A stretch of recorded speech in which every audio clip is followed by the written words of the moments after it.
Warahmatullahi wabarakatuh.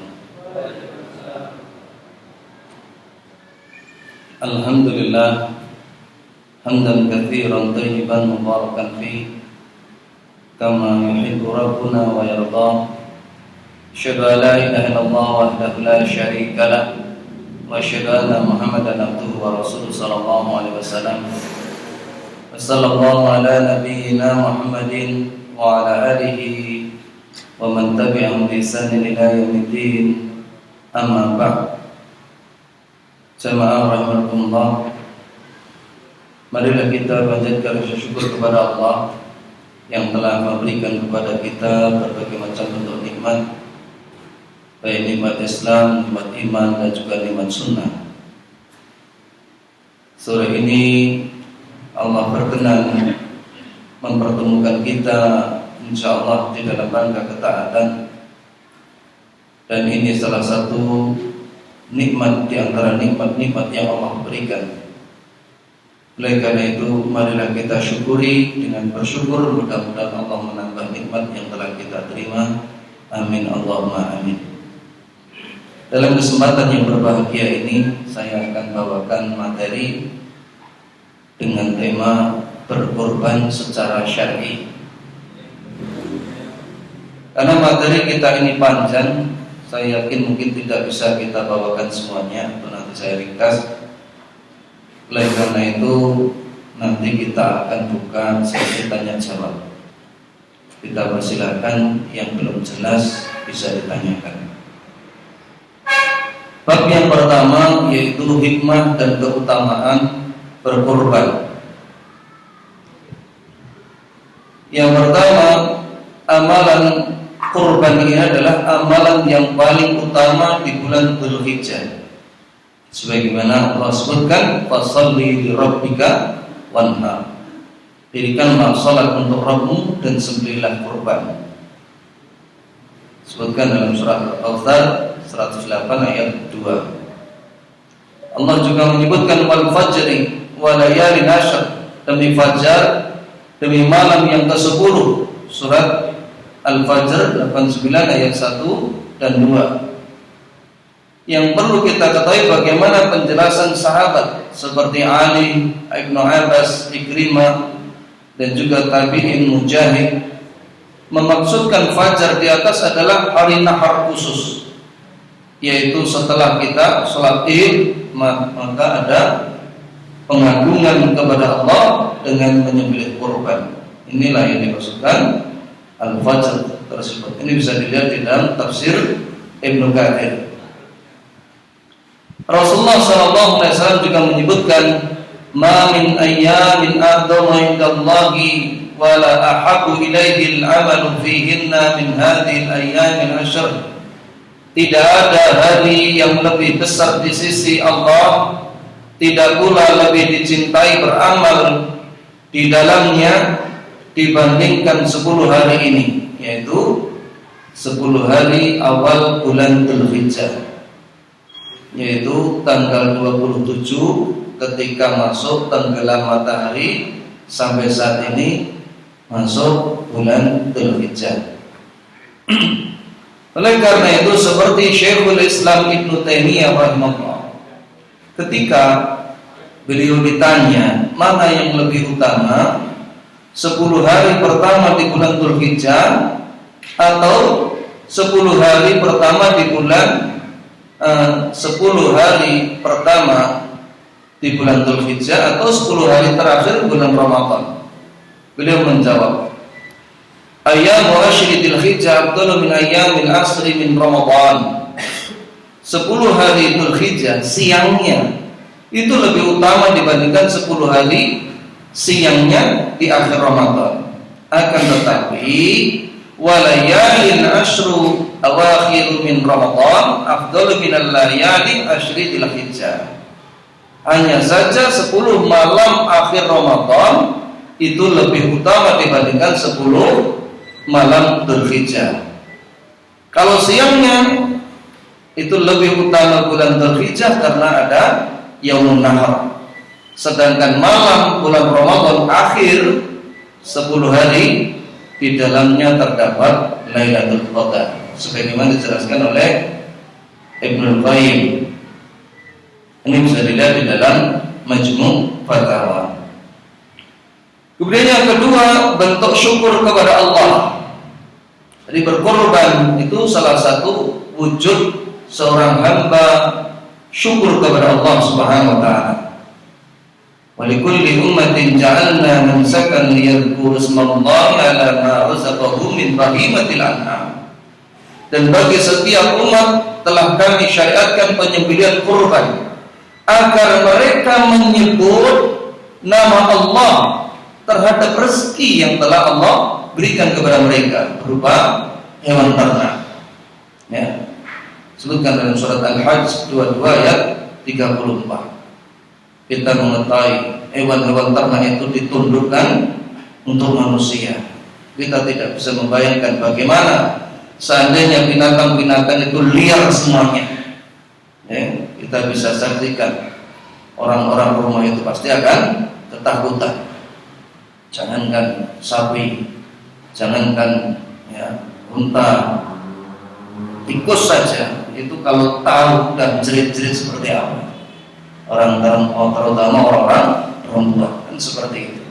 Alhamdulillah ditundukkan Allah. Kemudian yang ketiga, mengagungkan syiar agama Allah. Di dalam berkorban itu mengagungkan syiar agama Allah. Dzalika wa man yu'azzim sya'airallah fa innaha min taqwal qulub. Demikianlah, dan barang siapa yang mengagungkan syiar-syiar Allah, maka sesungguhnya itu berasal dari ketakwaan hati. Sebutkan dalam surat Al-Hajj 22 ayat 32. Yang lainnya bisa dibaca sendiri, itu sudah dikirim di grup.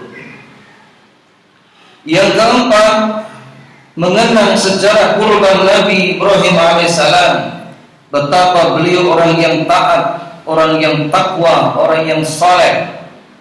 Ketika lama beliau puluhan tahun, kurang lebih 87 tahun itu tidak mendapatkan anak, sehingga beliau berdoa, Rabbi habli minas sholihin, ya Allah anugerahkanlah kepadaku seorang anak yang termasuk orang-orang yang saleh. Fabasyarnahu bi ghulamin halim. Kemudian Allah berikan seorang anak, kabar gembira dengan kelahiran seorang anak yang sangat sabar. Falamma balaghu masa'ya, akan tetapi tatkala anak itu sampai pada umur yang sanggup berusaha bersamanya tampak menyenangkan, maka Allah uji lagi Nabi Ibrahim alaihissalam, yaitu apa? Dengan mimpi menyembelih anaknya.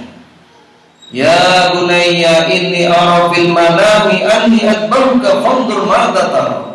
Wahai anakku, sesungguhnya aku bermimpi menyembelih engkau. Bagaimana menurutmu?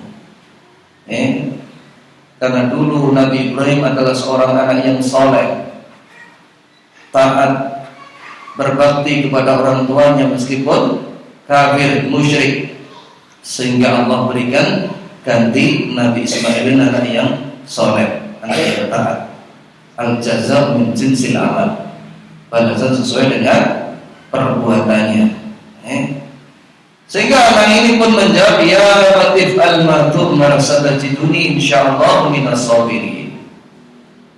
Wahai ayahku, lakukanlah apa yang diperintahkan Allah kepadamu, insyaallah engkau akan mendapatiku termasuk orang-orang yang sabar. Sehingga tatkala keduanya sudah menyerahkan diri, maka Allah seru dan Allah ganti dengan sembelihan kibas yang besar. Kelanjutannya bisa dibaca sendiri di dalam surah Asy-Syaffat 37 ayat 100 sampai 107. Kemudian yang kelima, memberikan kegembiraan di hati kaum muslimin. Banyak di antara kaum muslimin mereka yang tidak mampu untuk membeli daging, sehingga harus makan daging itu 1 tahun sekali. Terutama kalau daging-daging yang bentuknya wujud daging utuh, maka dengan seperti itu akan menjadikan senang bagi mereka. Fakulu minha wa at'imul ba'isal fakir, maka makanlah sebagian darinya dan berikanlah kepada orang yang sangat miskin. Ya. Al-ba'is al-fakir, orang miskin yang tidak mau meminta-minta. Dalam ayat yang lain, fakulu minha wat'imu qani'a wal muqtar, makanlah sebagian darinya dan berikanlah makan orang yang merasa cukup, orang yang meminta dan juga orang yang meminta. Ini disebutkan dalam surat Al-Hajj 22 ayat 36. Oleh karena itu Ibnu Abbas menafsirkan al-qani wal mu'tar, artinya orang yang tidak meminta pada memerlukan, mu'tar artinya orang yang meminta-minta. Bisa dilihat di dalam tafsir Ibnu Katsir. Kemudian bab yang kedua, pengertian kurban. Yang pertama, pengertian kurban, udhiyah. Secara bahasa, udhiyah memiliki arti menyembelih kurban di waktu duha. Adapun secara istilah, secara syar'i, hewan ternak yang disembelih berupa unta, sapi, kambing untuk mendekatkan diri kepada Allah pada hari raya. Ini bisa dilihat di dalam kitab fikih Muyassar dan juga Al-Wajiz, dan juga yang lainnya. Poin yang kedua, syariat berkurban. Syariat berkurban ini telah ditetapkan di dalam kitab Allah, sunnah Rasulnya, dan ijma' kaum muslimin. Bisa dilihat di dalam fikih sunnah Syekh Abu Malik Kamal bin As-Said Salim. Oleh karena itu Allah berfirman, fasholli li rabbika wanhar, dirikanlah sholat untuk Rabbmu dan sembelihlah kurban. Surat Al-Kautsar 108 ayat 2. Diriwayatkan dari Anas, dia berkata, ini dalil dari sunnah, dohan Nabi sallallahu alaihi wasallam bi kabshaini amlahaini aqranaini dhabahu bi yadihi wa samma wa kabbara wa wada'a rijlahu ala shifahihima. Rasulullah sallallahu alaihi wasallam menyembelih 2 ekor kambing kibas yang berwarna putih dan bertanduk. Beliau menyembelih dengan tangannya dengan mengucapkan bismillah dan bertakbir Allahu Akbar. Beliau meletakkan kakinya di atas bagian leher samping keduanya. Hadis riwayat Bukhari, Muslim dan juga Ahmad, menunjukkan tentang dalil dari sunnah. Yang ketiga, hukum berkurban. Ulama berbeda pendapat tentang hukumnya. Di antara pendapat tersebut, yang pertama, wajib bagi yang mampu. Menurut Imam Abu Hanifah, Rabi'ah Ar-Rayyi, Al-Auza'i, Lats bin Sa'ad, dan sebagian mazhab Maliki, kurban hukumnya adalah wajib dilakukan setiap tahun bagi setiap muslim yang memiliki kemampuan dan tidak sedang dalam perjalanan. Walaupun ada juga nanti yang menyebutkan dalam perjalanan juga boleh, maksudnya ketika telah menetap.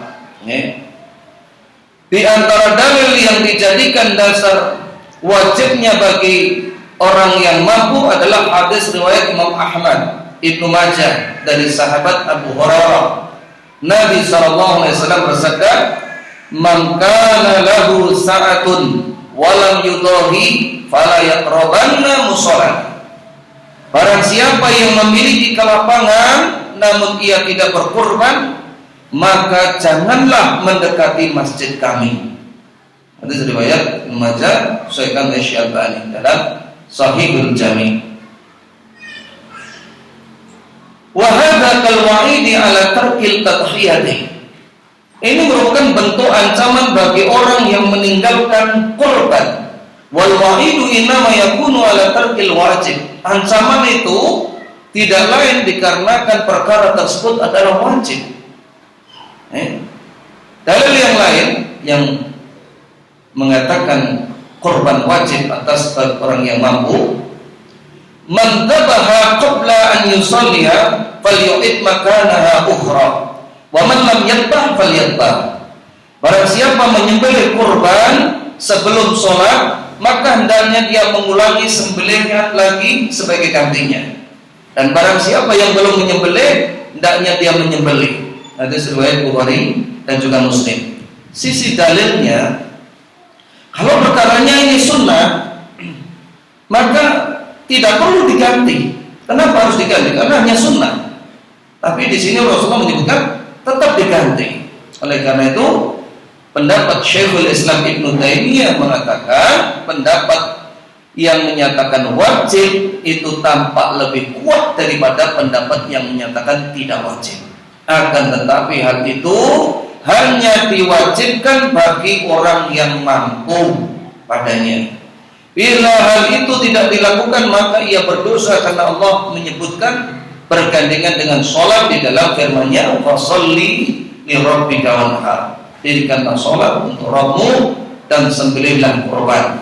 Surat Al-Kautsar 108 ayat 2. Ini juga firman Allah, "Qul inna sholati wa nusuki wa mahyaya wa mamati lillahi rabbil alamin." Katakanlah, sesungguhnya sholatku, ibadahku, sembelihanku, hidupku dan matiku hanyalah untuk Allah, Tuhan semesta alam. Surat Al-An'am 6 ayat 162. Begitu pula pendapat Syekh Muhammad bin Shalih Al-Utsaimin. Beliau juga mengatakan wajib bagi yang mampu. Beliau berkata, "Fal qawlu bil wujubi adharu min al qawli bi adamil wujub." Pendapat yang mengatakan wajib itu lebih kuat daripada yang mengatakan tidak wajib. Lakin bi syartil qudrah, hanya saja dengan syarat dia itu mampu. Kemudian pendapat yang kedua, sunnah muakkadah. Ini merupakan pendapat Malikiyah, Syafi'iyah, Hanabilah dan jumhur ulama. Di antara dalil yang menunjukkan hal itu dari Ummu Salamah bahwa Rasulullah SAW bersabda, "Idza dabalatil ashru wa arada ahadukum an yudhiya fala yamassa min sya'rihi wa basharihi syai'an." Bila telah masuk 10 hari bulan Dzulhijjah dan apabila salah seorang dari kalian ingin berkorban. Jadi di sini sisi dalilnya, bila ada salah seorang yang ingin berkorban, berarti ada yang ingin, ada yang tidak. Ini sisi pendalilannya. Maka janganlah dia memotong atau mencukur rambut dan juga kukunya. Hadis riwayat Imam Muslim, Ibnu Majah. Begitu pula dari Abu Mas'ud Al-Ansari radhiyallahu anhu, ini sahabat. Beliau mengatakan, "Inni la'ada'ul adha wa ana musirun makhafatan an yara jirani annaha khatmun alayya." Sesungguhnya aku ini sedang tidak berkorban, padahal aku ini dalam keadaan lapang. Hal itu aku lakukan karena aku khawatir kalau tetanggaku mengira kurban itu wajib bagiku. Hadis riwayat Baihaqi atau Rajab disahihkan oleh Syalbani dalam Al-Irwa. Irwaul Ghalil. Begitu pula athar dari Hudzaifah bin Asid, dia berkata, "Ra'aitu Abu Bakrin wa Umar radhiyallahu anhuma wa ma yudhiyani makhafata ayustanna bihima." Dia menceritakan, aku melihat Abu Bakar, Umar radhiyallahu anhuma, mereka tidak berkorban karena khawatir jika mereka berkorban orang-orang akan menjadikan sebagai kebiasaan yang wajib ditiru. Ini disebutkan hadis riwayat Baihaqi, Tabrani di dalam Al-Mujam, disahihkan oleh Syalbani juga di dalam Al-Irwa. Oleh karena itu Ibnu Hazm mengatakan tidak ada riwayat yang sahih dari seorang sahabat pun yang menyatakan bahwa kurban itu wajib. Lihat sahih fikih sunnah dan juga tauhidul ahkam. Inilah pendapat yang kuat, yaitu kurban itu sunnah muakkadah, sunnah yang sangat dianjurkan. Akan tetapi al-khuruju minal khilafi mustahab. Kita keluar dari khilaf ini lebih utama, lebih baik. Bagaimana kita keluar dari perselisihan ini? Yaitu dengan berkorban. Sudah. Meskipun kita tidak punya anggapan itu wajib bagi yang mampu, tapi kalau kita korban terus, sudah tidak ada masalah. Ini hendaknya kita bersemangat, karena Rasulullah SAW itu selama 9 tahun, 10 tahun tinggal di Madinah, beliau berkorban setiap tahun, ya. Dan terakhir tahun ke-10 beliau haji wada, itu beliau berkorban dengan menyembelih 100 ekor unta. Coba bayangkan, ini Rasulullah SAW. Oleh karena itu, ya, dikatakan sunnah muakkadah. Jadi kalau kita punya, hendaknya kita berkorban. Kemudian hal-hal yang penting diketahui orang yang berkorban. Yang pertama, orang yang berkorban tidak boleh memotong rambut dan kukunya. Ya, tidak saya bacakan semuanya, di mana sebagian saudara kita itu mereka salah di dalam memahami konteks hadis ini. Maka lahu dibhun yatahuhu fa idza ukilla hilal dzilhijjah fala yabudanna min sya'rihi. Ya, siapa saja yang ingin berkorban apabila telah memasuki awal Dzulhijjah, jangan dia mencukur rambutnya, wala min akfarihi syai'an hatta yudahi, dan juga kukunya sampai dia berkorban. Di antara saudara kita memahami itu adalah rambut dan kuku binatang. Ini keliru, salah. Karena dalam bahasa Arab itu kembalinya bukan sya'rihi, akan tetapi sya'riha. Sehingga ketika ini dikembalikan kepada orang yang akan berkorban, bunyinya menjadi sya'rihi, bukan sya'riha. Seperti itu. Ini juga dijelaskan oleh para ulama. Syekh Abdullah bin Abdurrahman Al-Jibril, beliau berkata, wajib tidak memotong dan haram baginya memotongnya, sebab posisi dia pada saat itu mirip dengan orang yang menggiring hewan kurban yang ketika haji, ya, sebagaimana firman Allah Ta'ala, wala tahliqu ru'usakum hatta yablughal hadyu mahillah. Janganlah kamu mencukur rambut kepalamu sebelum hewan kurban sampai pada tempat penyembelihannya. Surah Al-Baqarah 196. Begitu pula Syekh bin Baz rahimahullah. Adapun keluarga yang berkurban, mereka tidak terkena kewajiban apa-apa. Mereka tidak dilarang mencukur rambut dan kulitnya menurut pendapat ulama yang lebih sahih.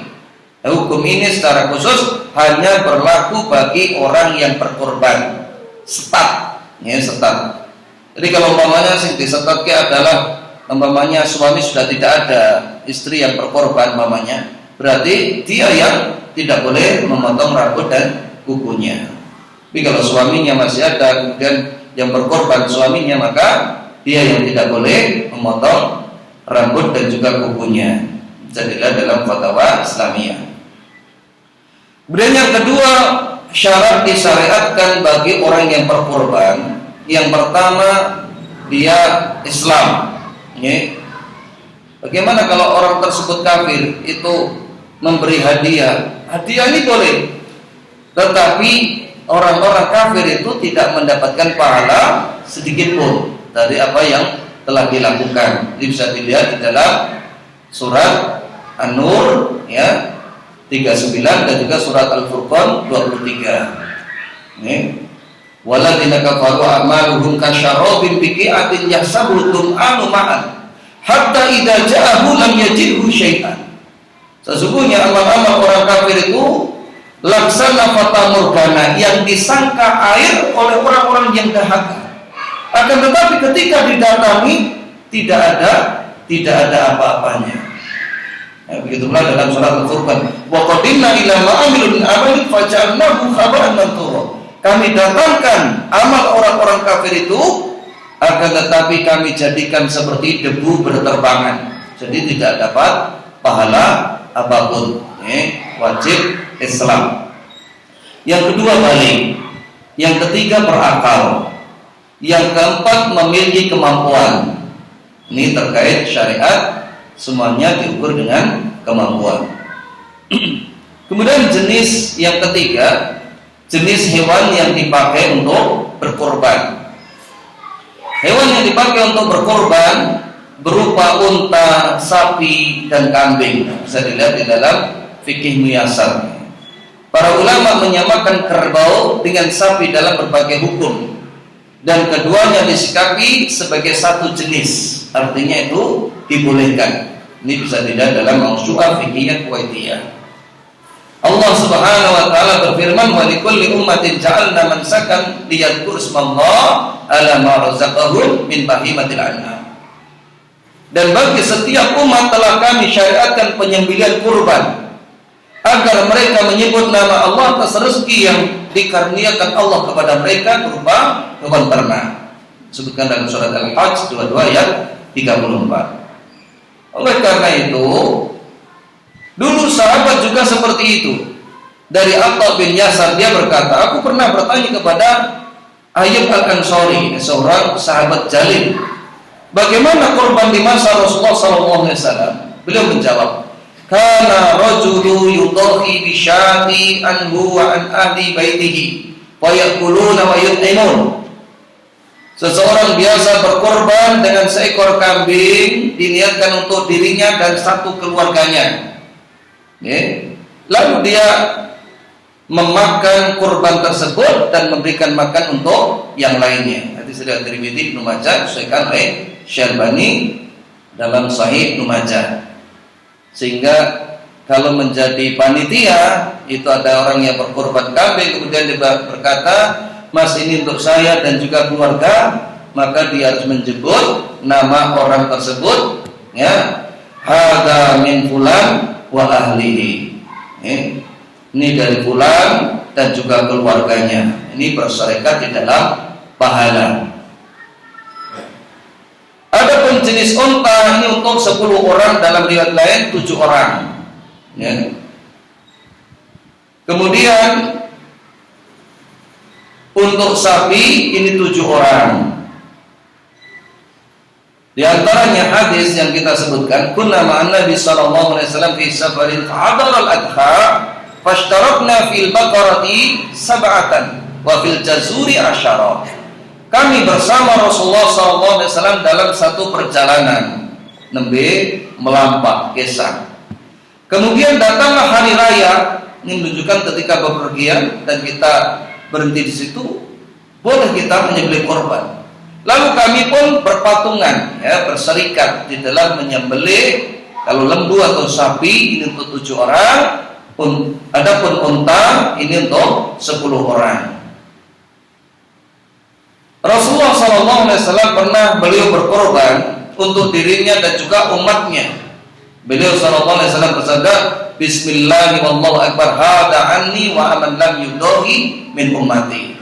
Dengan menyebut nama Allah, Allahu akbar, ini dariku dan semua umatku yang tidak mampu berkorban. Ini hadis riwayat Imam Ahmad, Abu Dawud, dan disahihkan oleh Syalbani. Dari hadis di atas ditarik kesimpulan, kalau unta itu minimal 1 orang, maksimal 10 orang. Kalau sapi minimal 1 orang, maksimal 7 orang. Kalau kambing ini untuk 1 orang dan boleh menyertakan keluarganya. Dan ini salah satu cara bagaimana kita berkorban untuk orang yang sudah meninggal, yaitu dengan cara menyertakan, bersyirikat di dalam pahala, dengan menyebut hada min fulan wa ahlihi. Ini sudah mencakup yang masih hidup maupun yang sudah meninggal. Karena ada orang-orang yang keliru, sebagaimana dalam pembahasan bab yang ketiga, ya. Itu bagaimana kesalahan-kesalahan di dalam berkorban. Kemudian yang keempat, syarat hewan kurban, yaitu umurnya. Yang pertama, untuk unta hendaknya berumur genap 5 tahun, menginjak 6 tahun. Sapi berumur genap 2 tahun, menginjak berikutnya. Untuk kambing berumur 1 tahun. Ini bisa dilihat di dalam fikih miyasar. Jadi ada juga yang menyebutkan harus 2 tahun, ya, untuk kambing kacang, ataupun kalau bahasa Arabnya maiz, ya. Kalau don itu domba, ini 1 tahun atau ya, minimal 6 bulan. Ini disebutkan dalam satu hadis. Wa Jabir radhiyallahu anhu qala Rasulullah sallallahu alaihi wasallam la tadbahu illa musinnah illa yasura alaikum fatadbahu jad'ah min al-qan. Dari Jabir radhiyallahu anhu, ia berkata, Rasulullah SAW bersabda, jangan kalian menyembelih kecuali musinnah, ya, kecuali jika terasa sulit bagi kalian, maka sebelah jad'ah dari domba, ya, domba yang maksudkan kalau tempat kita pedus gembel sing anune kathah nika bulunya, kecuali dalam keadaan sulit. Rasulullah menyebutkan la tatahu illa musinnah illa ayaksura alaikum fatadbahu jad'ah minat ton. Ini dibolehkan. Musinnah juga disebut dengan taniyah, artinya yang pernah menanggalkan gigi. Nek bahasane dhewe sing sampun owel, Jadi istilah-istilah bahasa Arab itu juga sebenarnya sama dengan kita, juga ada istilah-istilah di dalam bahasa Indonesia atau orang Jawa. Kalau ayam ya puto, kemudian kemanggang, kemudian lancur, doro, kan yang tadi itu. Jadi kalau ini juga ada seperti napa jadaah, kemudian musinnah, kemudian bintu lagun. Jadi hampir sama, ya, cuma namanya berbeda. Kemudian tidak cacat, disyariatkan pada hewan kurban, unta, sapi dan kambing harus bebas dari cacat yang menyebabkan ya tidak diterima atau dagingnya berkurang. Dalilnya arba'un la tujzi'u fil adahi al-awraq wal bayin wa auruha. 4 kriteria hewan yang tidak boleh dikurbankan. Yang pertama, buta yang jelas butanya, yang tidak boleh. Yang kedua, wal maridatu al bayyinu maradha, sakit yang jelas sakitnya. Jadi dikompor, dikapak-kapaknya bergegar. Jadi kalau kita beli kambing ya kalau di ngeten-ngeten respon mboten. Kalau didorong-dorong iso paku ora. Disebutkan saya mau beli kambing untuk korban. Sehingga bisa dipilihkan. Jangan-jangan dia ini nggak mau jalan, dikasih makan dia nggak mau makan, ini loro. Kemudian wal arja'ul bayyinu talquha, pincang jelas pincangnya. Makanya kalau dia bisa jalan, kalau dibeli itu ditarik-tarik dikit biar iso mlaku ora. Kalau pincang berarti tidak boleh. Wal kathiratu allati la tunqi. Yang keempat, ya, kurus kering, seakan-akan tidak bersungsung. Ini tidak boleh. Yang kita makan itu dagingnya. Kalau nggak ada dagingnya, gue mau tuas kesel lepotek kan gitu. Maka harus ada dagingnya. Kemudian yang kelima, syarat orang yang menyembelih kurban. Yang pertama, berakal. Ini boleh laki-laki, perempuan kalau berani. Sudah balik atau belum? Maksudnya belum balik tapi dia sudah tamyiz itu boleh. Ini adalah mazhab jumhur. Yang kedua, seorang muslim. Jadi ahlul kitab kalau sembelihan mereka itu boleh dimakan, tetapi kalau pas kurban tidak boleh dia menyembelih, karena ini sifatnya adalah ibadah. Jadi ibadahnya dilakukan orang-orang yang muslim. Ahli kitab tidak boleh ikut menyembelihkan, apalagi wong kejawen itu tidak boleh. Hendaknya kalau bisa memilih itu yang tekun sholatnya, karena Rasulullah menyebutkan al-ahdul ladzi bainana wa bainahum as-shalat faman taraka faqad kafara. Perjanjian antara kita dengan mereka adalah sholat. Barang siapa meninggalkannya maka ia telah kafir. Karena ada hadis yang menyebutkan itu, sehingga seperti Imam Ahmad bin Hanbal mengatakan orang yang enggak sholat itu dianggap kafir. Kita cari yang aman, tinggalkan perselisihan. Adapun sembelihan orang kafir, maksudnya Ahlul Kitab, Yahudi dan Nasrani, itu dibolehkan. Ya, tetapi bukan untuk menyembelih kurban. Dalilnya adalah wa ta'amul ladzina utul kitab hilul lakum wa ta'amukum hilul lahum. Makanan sembelihan Ahlul Kitab itu halal bagimu dan makananmu juga halal bagi mereka. Surat Al-Maidah 5 ayat 5. Ibnu Abbas menjelaskan ayat ini dan juga yang lain, maksudnya adalah makanan itu adalah sembelihan, ya, bisa dilihat di dalam tafsir Ibnu Katsir. Kemudian yang ketiga, hendaknya menyebut nama Allah. Ini sebagaimana perkataan jumhur ulama yang mensyaratkan hal ini. Bismillah, Allahu Akbar. Ini yang paling aman, fikih sunnah juga yang lainnya. Kemudian yang keempat, tidak menyertakan di dalam menyembelih pengagungan kepada selain Allah. Itu tidak boleh. Termasuk sebelum menyembelih itu bersolawat, ya, menyertakan atau menyamakan Rasulullah dengan Allah, ini tidak boleh. Kalaupun ditempatkan di belakang itu ada yang membolehkan, tapi yang lebih aman itu dengan menyebut nama Allah saja. Bismillahirrahmanirrahim, Akbar, seperti itu. Apalagi selain Rasulullah ini jelas tidak boleh.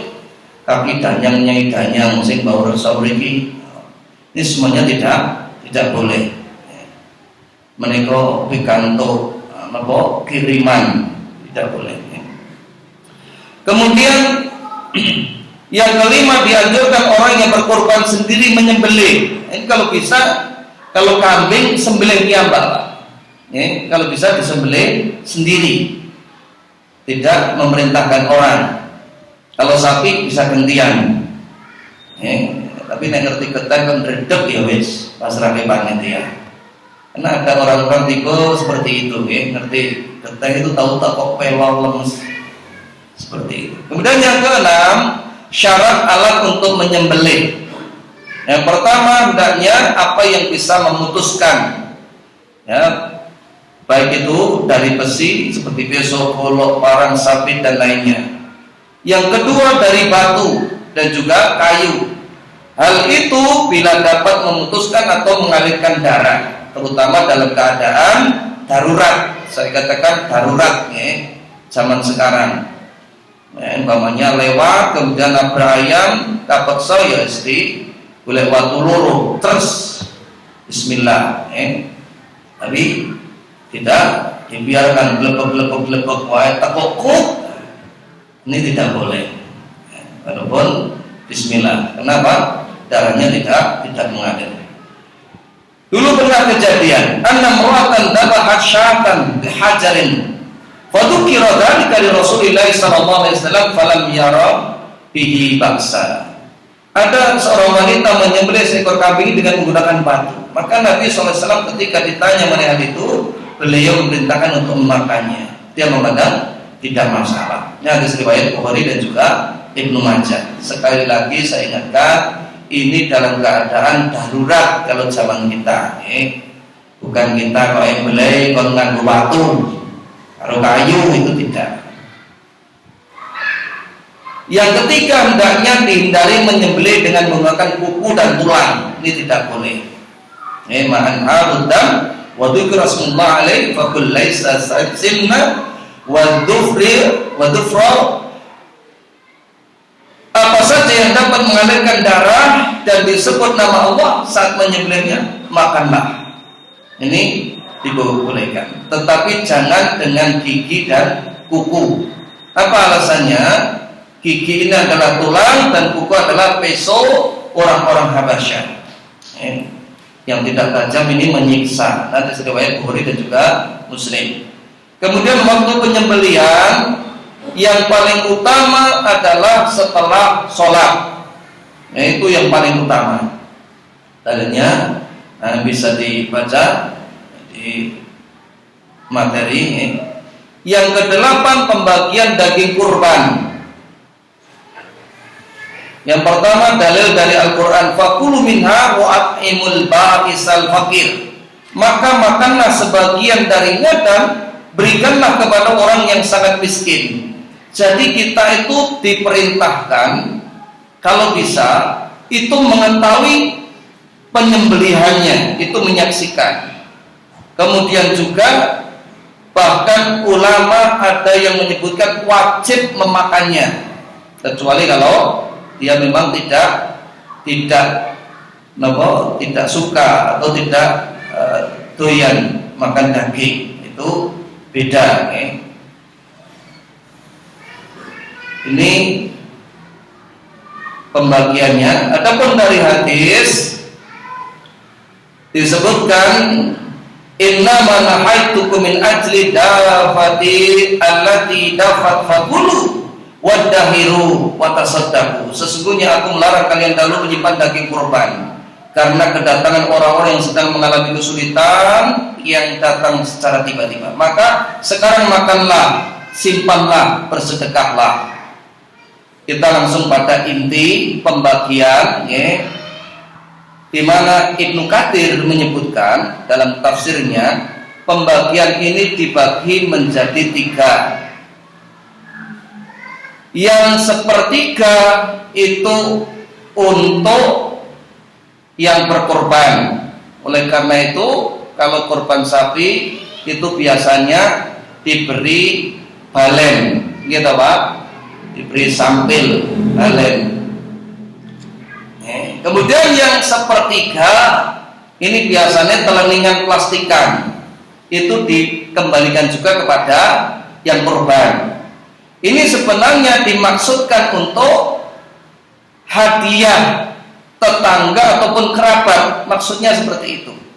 Lah yang sepertiga itu disedekahkan kepada fakir miskin, itu biasanya panitia itu diberikan masyarakat, itu yang sepertiga.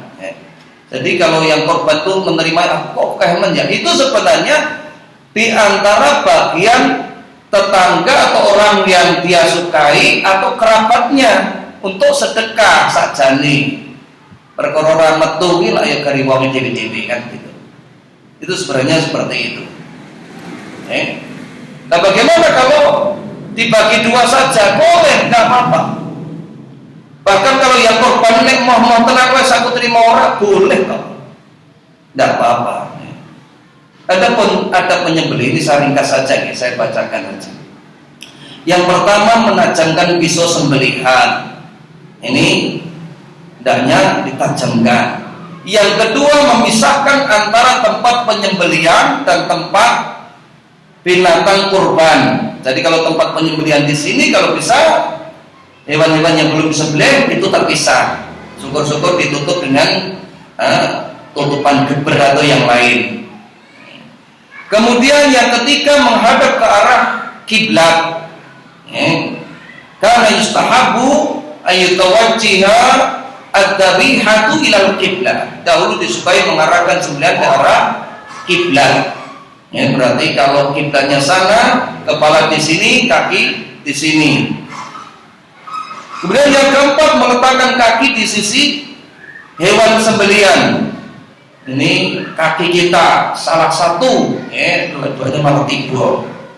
Jadi satu saja, kanan. Yang kelima tempat bagian yang sembelih. Ini bisa dilihat ada 4 dalam catatan di situ. Yang pertama adalah halqum, saluran napas. Al-mari, saluran makanan. Al-wadajaini, ini dua urat yang ada di kanan kiri.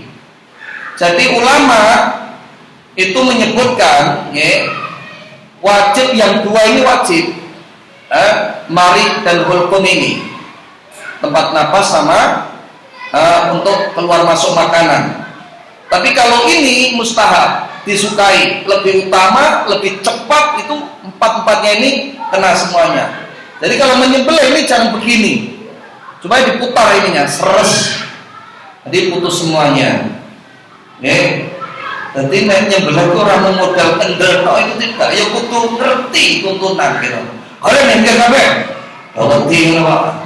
Tapi dia nggak paham, kakek, harusnya diputar ya, bahwa sampai jadi diputar, bisa putus semuanya. Kemudian keenam ini ya basmalah dan takbir kalau Bismillah, Allahu Akbar. Yang ketujuh batas akhir penyembelihan, yaitu hari-hari tasyrik yang ke-13. Arti yang paling aman itu setelah sholat. Ini yang kita sampaikan. Adapun bab yang ketiga, kesalahan seputar kurban, itu bisa dibaca sendiri. Tadi materinya sudah saya sharekan. Kalau mungkin ada pertanyaan, saya persilakan monggo. Baik terkait materi ataupun yang lainnya, saya persilakan. Bisa saya jawab, kalau tidak bisa saya jadikan PR. Semoga akan monggo.